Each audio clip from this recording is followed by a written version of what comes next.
And the maddest thing is, how many times have we seen a player trying to push for a new contract and they pull out performances of their lives? They pull out the best form of their careers because they're playing to prove their worth. Mason Mount has been one of, if not our worst player this season.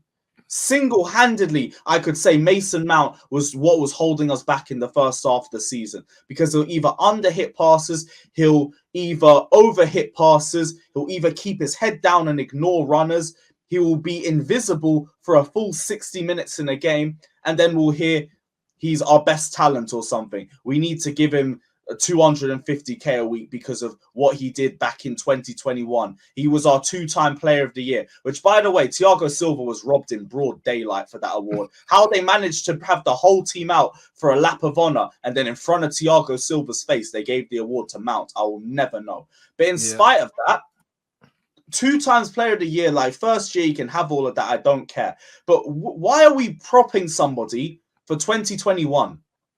Football has always been a what are you doing for me now business, especially 100%. With new owners in, a new regime. They weren't here in 2021. They don't care about it. It didn't do nothing for them. It's about what you're doing now. And now he's saying I should be on 200k a week, 250k a week, and he's producing performances like this on a weekly basis.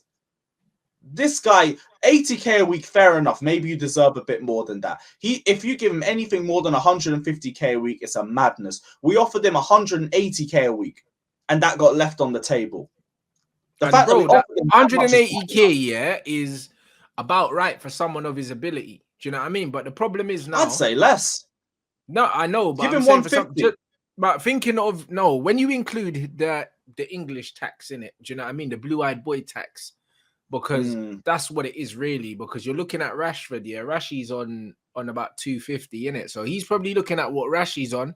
He's looking at what his best mate Declan's probably gonna be on, wherever he goes, and he's looking at it saying, yeah, like Luke Shaw's on like 190 or something like that. So he's probably looking at what all of these lads are on. That's in the England camp with him.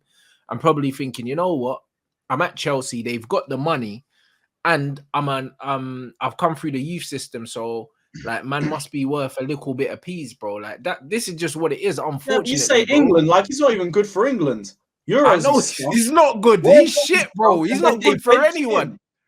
You see how good England is so much better on 190. No, you're right. And Chilwell's on 190.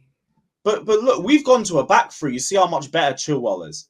Mason Mount will play a back three. You can't tell Mason Mount that because he was sitting down having hot chocolate with Frank Lampard and that. Do you know what I mean? So he's thinking, yo, this is my club. That's it. It's my club. I've come through. I've done X, Y, Z. I want parity with some of the top earners, bro. This is just exactly what it is. Like, this is the reason why they're lying on my club's name, talking about we're looking at Mason Mount. We're never looking at Mason Mount. Look at my manager. Look at the kind of players that he's brought in, bro. Christian Eriksen, Sabitzer. You think he's gonna be looking at Mount? Like, you're taking I have no idea what you lot will do with Mason Mount, but if you lot want him, I am not saying a word. But I get Liverpool. I definitely don't get City. I don't know what the fuck they want him for. But City don't want him. I'm telling you, it's lies, bro. I don't know what Ten Hag would want to do with him unless have him as a squad player. And even then, like, he's not even all that. He don't come off the bench and have good impact. He comes off the bench and does nothing. Bro, so it's not real, innit? It's not real. Agents do this all the time. Do you know what I mean? They say that, yo, I'm speaking to this player, or this player is interested in X, Y, Z, or whatever. They do all these things and they do it, just to kind of force man's hand. Like, no one wants to go into negotiations. Imagine if you're Chelsea. You're thinking, all right, cool, go somewhere else. No one wants you, bruv. That's what we done to CR7. Like, them man were his manager was pimping him out, like, to everyone, talking about, he's got offers in Europe. He sat down with Piers Morgan, said that he had offers in Europe and this, that, and the other, and ended up going Saudi. He didn't have no offers, like that. But this is what these men have to do, bro. It's part of the negotiation process. You always need to make people believe, that you are not relying solely on this one thing. Like, Liverpool might be interested in Mason Mount because they need about 3 midfielders, but Man United don't Liverpool need would him. make a bit of sense though, because I get he would fit Klopp a little bit more. I don't think Oh, I don't know if he'd be better or not. Like I don't really care, to be honest. He could go there and literally ball out. It wouldn't make a difference to me because people love to try and make this comparison that it's like a De Bruyne or it's like a Salah if you let the likes of Mason Mount go. Like he's gonna come back to haunt you.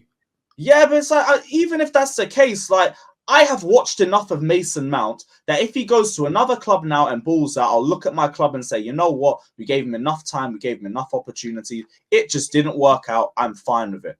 De Bruyne had 5 appearances for Chelsea. I think Salah had about 12. Mount is on 127 and counting. It's not the same. Not even on ability. Before you even get into that, it's about opportunities. Mount has been given everything, and in the last 2 years, he's regressed. He's gone backwards. Sometimes it happens with players. Just because you're young doesn't mean you have to be given limitless opportunities and eventually it's going to work out. You eventually have to show something. You have to bring something to the table. And I ask people all the time, what does he bring to me? And every time I ask, all I get is off the ball attributes. His work rate, his movement, his aggression. He cares. He loves the club, even though he said he's Pompey through and through and not Chelsea. But we move. Yeah. That's all we get. Hype, passion, and work rate. It's a professional job. Anyone who watches this, you go to a 9 to 5, you do your job. You're meant to work hard. You're meant to work hard. So I don't understand people using work rate as a valuable attribute for somebody. You expect that. If you're someone working at a job, you work hard. It's as simple as that. If all your attributes are stuff that you do off the ball, then you're not good. That's why I've been saying for the last year I don't rate Havertz either. He's another one of them. Only good off the ball, barely off his shit on the ball. I mean, he's a first touch merchant, Havertz. That's all he's got. A decent first touch. That's it. Like, no awareness, no strength. The thing is, for me, in modern football, it's like, at least if you don't have the physical attributes in the modern game, you need to absolutely excel at everything else, because the way the game is now, it's an athlete's game, whether you like it or not. Like, whether you like it or not. If you don't have frightening pace or like great strength, you need to be way, way, way above average technically, bro. You can't just be, oh yeah, I got technique. Yeah, so what, bro? Like Kai Havertz is what, 6'3" or something like that. Do you know what I mean? Like, he's not strong. He don't hold the ball well. He ain't got pace. Do you know what I mean? He don't link the play madly well. Like, we don't know what his position is. Like, he's been playing false 9, but you bought him as an 8.